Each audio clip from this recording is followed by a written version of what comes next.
Hey YouTube, Pure Station here. Just doing a quickie, I guess we'll call it unwrapping video of a brand new 2017 Honda Civic Type R hatchback in crystal black pearl paint. Now, I've been on the Civic Type R waiting list now for probably 7 months. And originally wanted a white one, but somehow, in some weird way, I ended up with a black one. Probably because I was just too impatient to wait for a white one. And so my local dealership that I deal with all the time gave me a buzz the other day and said, "Hey, are you interested in taking it?" And long story short, I'm the proud owner of this monster. When I bought it, it had about 20 kilometers. And you can see here, it's not really shiny. It's kind of dirty, and it's probably even got some transportation contamination in the paint. And it's got a little bit of the factory plastic sort of still intact on the door sills and the door handles, and plastic wrap on the seats. And of course, I wanted to be the first guy to actually take off all this plastic packaging. So, yeah, not the color of my choice, but at the end of the day, it is still a Type R. I've only put on maybe 10 miles on this bad boy so far. And I'm going to tell you right now that this car is insane. I've owned a EG Type R build before, and I can tell you right now that that vehicle was nothing short of phenomenal, but this new Type R kills them all. So anyways, we'll get right to it. I'm going to start pulling away the factory protective plastics, at least on the exterior, for tonight.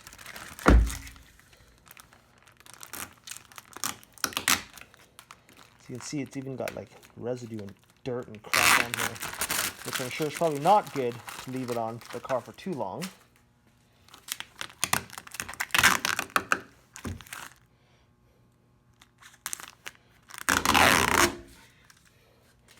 Got the factory barcode shipping label. So that's really all the factory plastic that was actually left on the car. So I'm going to go ahead now and wash this thing by hand because it's kind of filthy.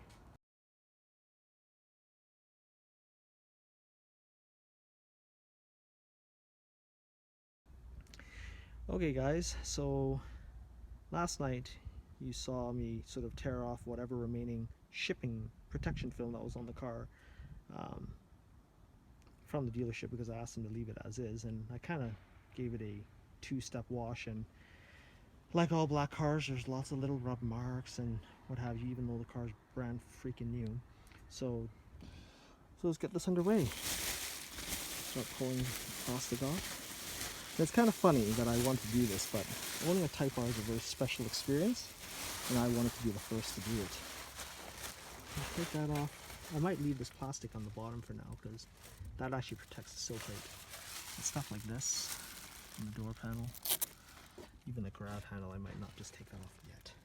And go ahead and do the same for the passenger side. So nothing fancy, just a really cool, awesome feeling of unwrapping my own new car. Killer. Those seats are really cool. They've got like that mesh back, that suede finishing. Of course, we've got our Type R markings all over it. It just screams race car everywhere. These seats are apparently very expensive to replace, so I can't imagine what the cost would be to replace these bolsters when they eventually wear out, which they do. Got our really cool red seat belts. Love that. Contrasts well with the black interior. More plastic on the dash to take off. Plastic on the center console. Release that by pushing up on this lever right there. And turn that off. Closing this back down. Oh, looks like there's a spare fuse in here for some reason. That's odd. Oh well, it's free, so. And then one of the visors anyways has plastic on here, so you can flip this down and carefully slide that off somehow. How do I do this? Pop that out actually by just swinging at it, and then pulling it and snapping it back into place. Okay, so we got our footwell liner in here. Let's pull that all out. And then you can see here there's this plastic carpet liner. So carefully pull this nonsense back.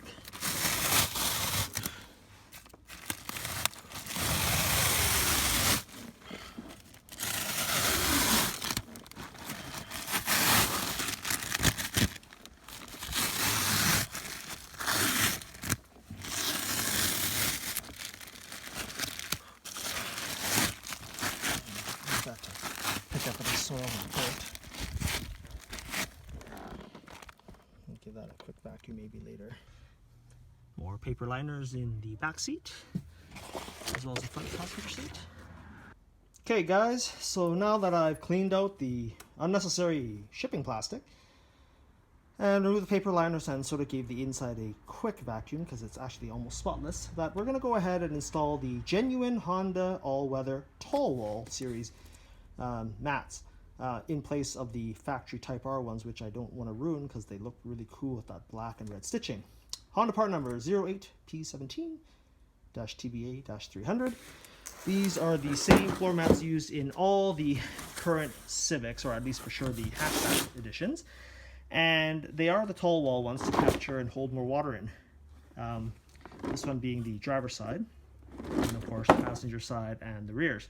They don't say Type R on them because, well, they just don't, and it's no big deal. I'm not losing sleep over that.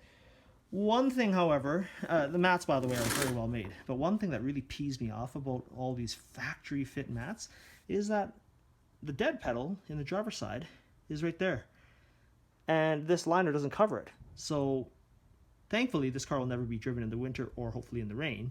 That water or snow could theoretically migrate underneath that dead pedal on any Civic and then still soak your carpets, which, well, in my opinion, I just think it's kind of a silly implementation, but it is what it is. So we're going to go ahead and install these into the car.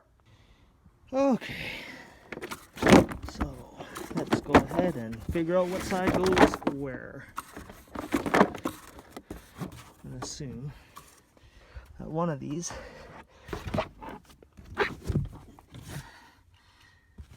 is, oh, I guess right, that's rear passenger side. Carefully put this in. So I strongly recommend getting some type of floor mat other than relying on the stock carpeted mats, just because it would be such a shame to get such a beautiful interior dirty. Just put in.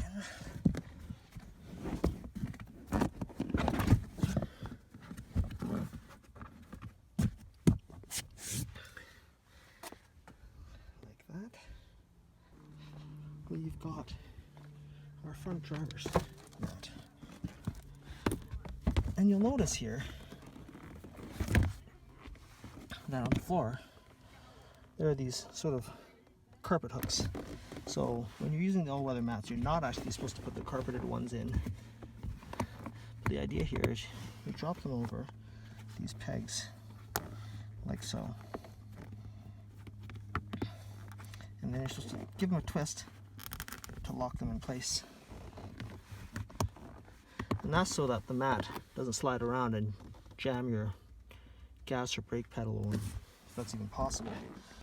Okay, so now that I've installed the all-weather mats, I decided to keep the factory Honda box to store the factory Type R floor mats. So I'm not even going to open them, so I can't even show you what the fronts of these look like.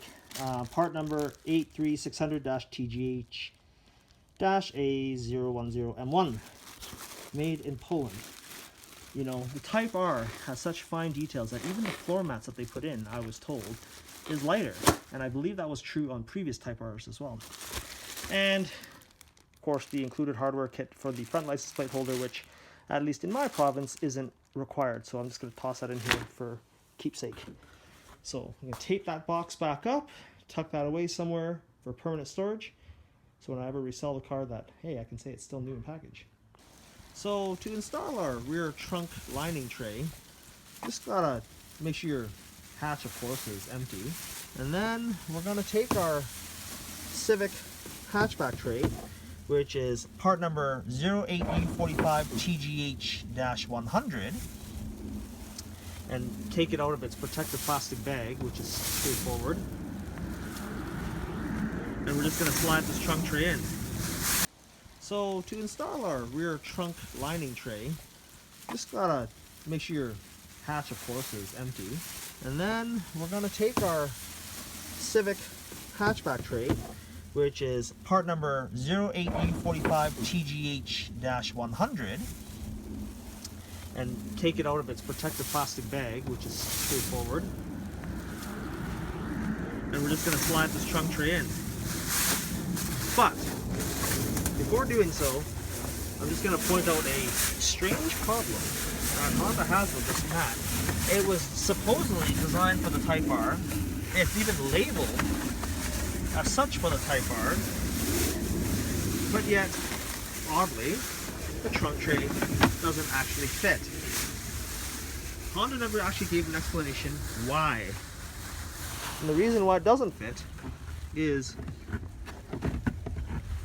because of this piece here, right by the subwoofer. This additional lining tray actually needs to be cut away along the edge of the liner so that it drops in perfectly.